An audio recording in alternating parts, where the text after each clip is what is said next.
Welcome to एके पाठशाला जो मैंने निजक गवर्नमेंट सर्विस बा सरकारी चाकरी निजक प्रस्तुत करुँच विभिन्न परीक्षा सब दौरान। तो ये भिडियो आम जाना जे से कौन गुरुत्वपूर्ण रिक्रुटमेंट बा जॉब आसी जोटा कि गवर्नमेंट ऑफ ओडिशा ओडिशा सरकार गोटे चाकरी नोटिस आसी। तो शेष जाए भिडियो देखूँ एवं निहाती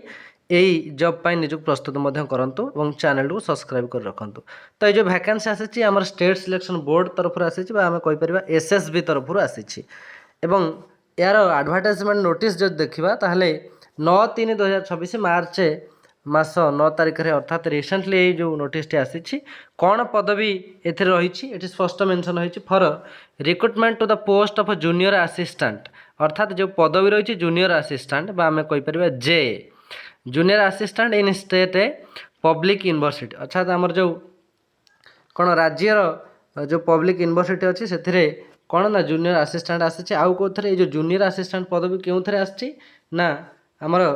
state public university government colleges and NCC in different NCC group head quarters यही सब विभाग में माने कौन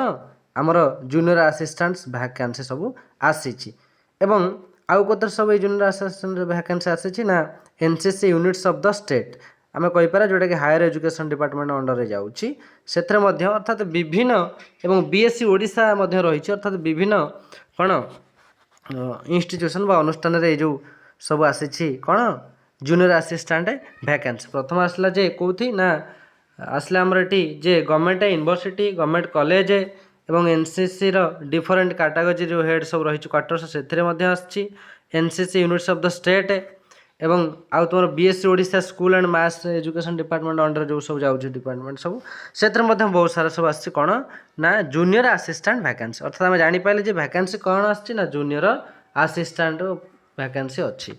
एवं आम देखा जे यार अप्लाई डेट कौन के रही बहुत गुरुत्वपूर्ण इनफर्मेशन रही जो मैंने निजक गवर्नमेंट जॉब प्रस्तुत करुँच। तो अप्लाई डेट जो देखा 11/3 मार्च 11 रु यार कौन 2:30 रु मार्च मास 11 आज दिन 2:30 PM रु कौन आप्लिकेसन ऑनलाइन आप्लिकेसन स्टार्ट हो यह एप्रिल 13 तारिख जाके राति 11:45 जाके। तो जूनियर असिस्टेंट बहुत बढ़िया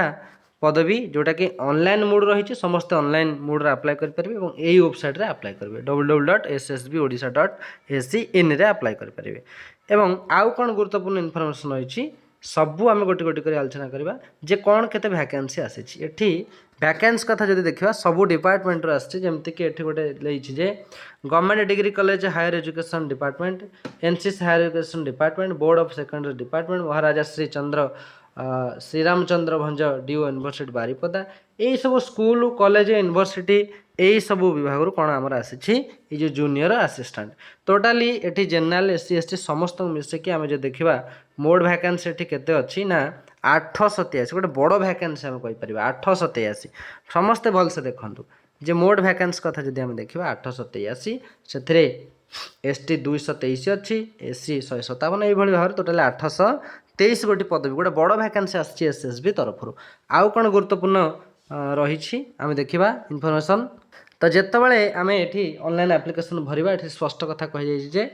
फिलिंग ऑफ द प्रिफरेंस और चॉइस इन ऑनलाइन एप्लिकेशन जो आम ऑनलाइन एप्लिकेशन जो आम फॉर्म पकड़ा से पोस्ट वाइज इंस्टीट्यूशन वाइज और डिपार्टमेंट वाइज आमको कौन बाछा हेब एटी एज रिलैक्सेशन रही एसटी एससी तो जहाँ सब गुरुत्वपूर्ण आम आलोचना करुचे और रिजर्वेशन क्राइटेरिया रही जोटा कि जो मैंने PWD ex service man sports person से रिजर्वेशन कौन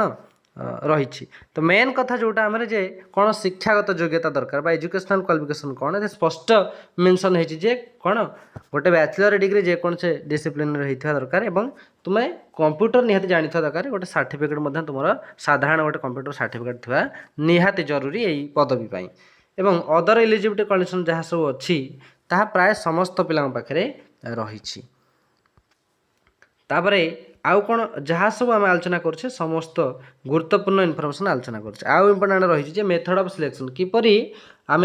सिलेक्शन हवा प्रथम कथा 200 मार्क गोटे रिटन टेस्ट हम देखूँ जो मैंने भी देखुं 200 मार्क रिटन टेस्ट से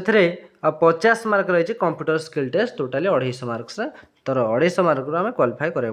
पड़ो। तो ये आम जब पैटर्न अफ देखा केमती ना जनरल इंग्लीश रो 60, general knowledge current affairs 40, general mathematics HS standard वाली 40, रीजनिंग और मेंटल एबिलिटी 60 ये 200 कौन क्वेश्चन आम 200 मार्कर क्वेश्चन दबा एवं आउ 50 जो रही सी कौन कंप्यूटर टेस्ट से रही गुरुत्वपूर्ण इनफर्मेशन जो मैंने निहाती जूनियर असिस्टेंट अपेक्षा करते शीघ्र शीघ्र अप्लाई कर दियो आज अप्लाई ऑलरेडी स्टार्ट हो गला तो जो मैंने अप्लाई कराया चाहते निहाती हाँ शीघ्र शीघ्र अप्लाई कर दियो जोटा कि बहुत गुरुत्वपूर्ण रही जो मैंने ओडिशा सरकारी चाकरी अपेक्षा करते तो यार फीस कथा जब देखा 500 टंका रही फीस जो मैंने SC ST आम कहीपर से 200 टंका रही